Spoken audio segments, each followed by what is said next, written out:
bibliothécaires. Si vous voulez un peu de surnaturel, vous êtes sur la bonne vidéo. Surtout, n'oubliez pas de vous abonner, cliquez sur la cloche et laissez un petit like sur la vidéo. Ça fait toujours plaisir. Et maintenant, ouvrez bien vos oreilles.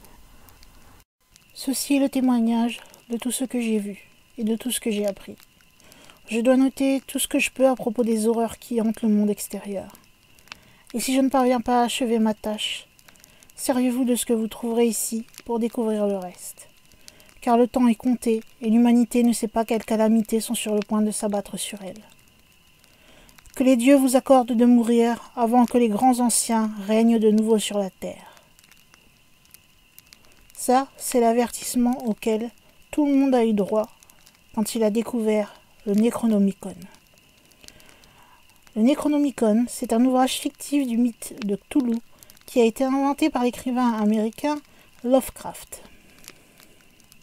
Après diverses références dans ses nouvelles, Lovecraft va décider en 1927 de mettre au clair, au moins pour lui au départ, l'histoire de son Necronomicon, afin d'éviter toute incohérence future. Il ne fit cette démarche que pour seul le Necronomicon, mais jamais en ce qui concerne les autres éléments assez récurrents dans ses œuvres. Il semblerait qu'il se soit inspiré d'histoires des grimoires évoquées par Arthur Edward Waite dans son Book of Black Magic and of Pacts de 1898. Ce texte n'eut d'abord que cette fonction de cohérence fictionnelle. Il va cependant l'envoyer à un de ses amis qui lui a demandé. Le texte fut alors publié de manière posthume sous le titre Histoire du Necronomicon. En anglais, History and Chronology of the Necronomicon. Selon les divers textes de Lovecraft qui évoquent cet ouvrage, le Necronomicon originellement avait comme appellation Kitab al-Hazif, qui veut dire livre du musicien. Il aurait été écrit vers 730 à Damas par le poète Abdul al-Asred. Celui-ci serait né à Sanaa.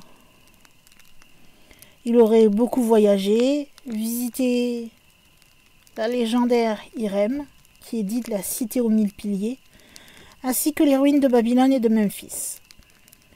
Il aurait rassemblé son savoir, qu'il y aurait glané dans son ouvrage Al-Hasif, écrit à Damas. En arabe, Al-Hasif fait référence au bruit que produisent les insectes la nuit, ce qui dans cette culture se rapporte au cri des djinns. En 738, Abdul al-Asred aurait été déchiqueté par un monstre invisible. Le manuscrit original en arabe aurait ensuite disparu après avoir été traduit. C'est Théodore Philétas, qui vient de Constantinople, qui aurait traduit cet ouvrage en grec ancien vers 950. Et c'est lui qui aurait attribué à l'œuvre donc ce fameux titre par lequel maintenant on le connaît tous, le Necronomicon. Le patriarche de Constantinople, Michel Cérulaire, aurait fait brûler pratiquement toutes les copies grecques en 1050. Cependant, quelques exemplaires auraient échappé aux flammes. On aurait réécrit cette traduction grecque en Italie dans la première moitié du XVIe siècle. Olaus Wormius en aurait fait, lui, une traduction en latin, en 1228, qui serait la version la plus courante de l'ouvrage. Cette traduction aurait connu 2 rééditions, en caractère gothique en Allemagne vers 1440 et en Espagne au XVIIe siècle. Les versions grecques et latines auraient été interdites par le pape Grégoire IX en 1232. Wormius aurait même été mis au bûcher par l'Inquisition avec tous les exemplaires. Encore une fois, seules quelques copies auraient subsisté, notamment dans les archives secrètes du Vatican, peut-être parce que l'ouvrage maudit aurait été mis à l'index Librorum Prohibitorum. Le dernier exemplaire de l'édition italienne du XVIe siècle aurait été brûlé à l'issue des procès de Salem, en 1692. En soi, Lovecraft n'a jamais vraiment précisé quel était le réel contenu ou la réelle nature de son ouvrage.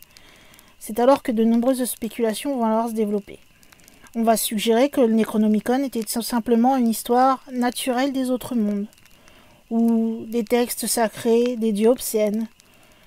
On a même pensé à un grimoire de sortilèges et d'incantations, à une clé pour ouvrir le portail qui amènerait à l'extinction finale de la race humaine.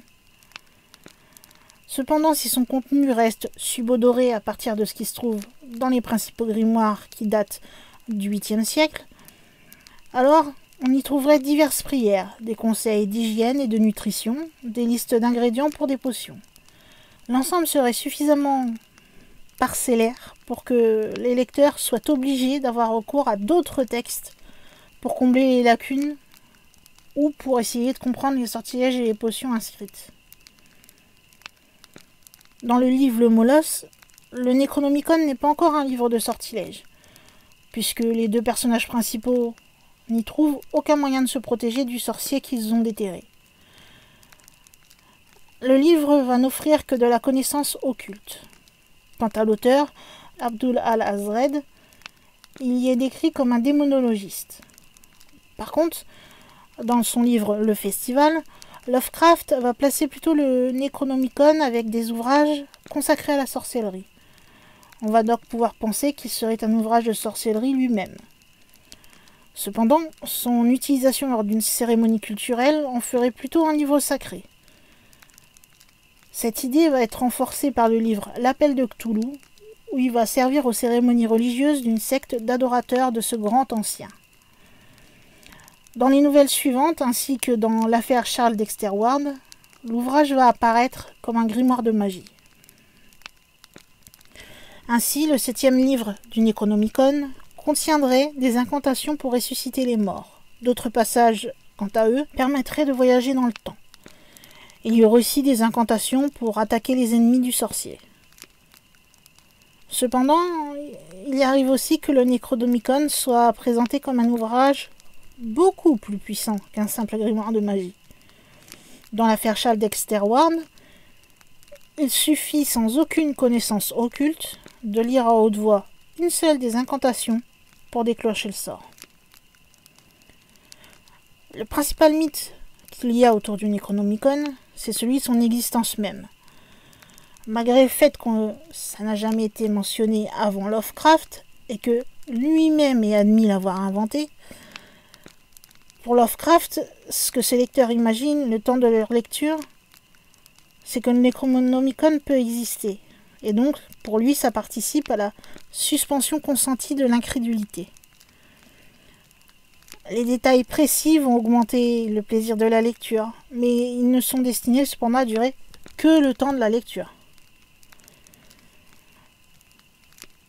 Il va y avoir des partisans de l'existence de ce livre, qui vont émettre un certain nombre d'avis personnels. Selon eux, Lovecraft aurait consulté un exemplaire et en aurait été complètement traumatisé. Il aurait possédé un exemplaire soit directement ou soit ramené mentalement des annales akashiques à la suite d'une transe. D'autres versions, qui sont liées à une histoire inventée par l'écrivain britannique Colin Wilson, sur la préface d'une édition d'un faux Necronomicon, veulent que Winfield Scott Lovecraft, le père donc de H.P. Lovecraft, ait été le dépositaire d'un savoir secret qui lui aurait été confié par une loge de franc-maçonnerie égyptienne. Il serait alors devenu fou. En parallèle, sachez que le père de Lovecraft fut réellement interné. Cependant, il aurait eu le temps de transmettre ce savoir à son fils. Celui-ci aurait ensuite découvert des manuscrits de rituels magiques parmi les papiers de son père. Cependant, si le grand-père de Lovecraft avait été maçon, aucune preuve n'existe concernant son père. Et puis, au final, père et fils n'ont jamais été très proches. Winfield Lovecraft était un représentant de commerce et les connaissances maçonniques de Lovecraft étaient très succinctes. Ceux qui croient en la réalité du Necronomicon estiment également que Lovecraft aurait gardé ses connaissances secrètes en raison de dangers présumés, tout simplement, tout en laissant cependant filtrer dans ses récits des informations relatives à l'ouvrage. De surcroît, des exemplaires du faux Necronomicon sont régulièrement mis en vente. Cela permet encore aujourd'hui de nourrir le mythe de son existence. Diverses autres rumeurs courent à propos de ce fameux Necronomicon. Certaines ont leur source à nouveau avec Colin Wilson. Ainsi, il imagina pour une de ses nouvelles du mythe de Cthulhu en 1969 que le manuscrit de Voynich était un commentaire du Necronomicon par un moine nommé Martin Gardner, voire qu'il comprenait des extraits du grimoire. Bien que, là encore, ce soit encore une fiction, certaines personnes veulent croire que cette rumeur est vraie. L'aura du Necronomicon est telle qu'aujourd'hui encore, on l'utilise, dans la culture populaire notamment. Il n'est plus seulement un livre, mais il va être le symbole du maléfique par excellence. On va le retrouver dans des films d'horreur, dans la musique, surtout au niveau du métal, bien sûr. Mais on va aussi le retrouver dans certains jeux vidéo, la bande dessinée, ou encore des feuilletons télévisés. En bref, le Necronomicon, qui n'était que des bouts partiels disséminés dans certaines œuvres de Lovecraft, a été créé par Lovecraft lui-même, mais on ne sait même pas au final s'il est vrai, s'il existe, s'il est palpable, ou si tout cela n'est que de l'imagination.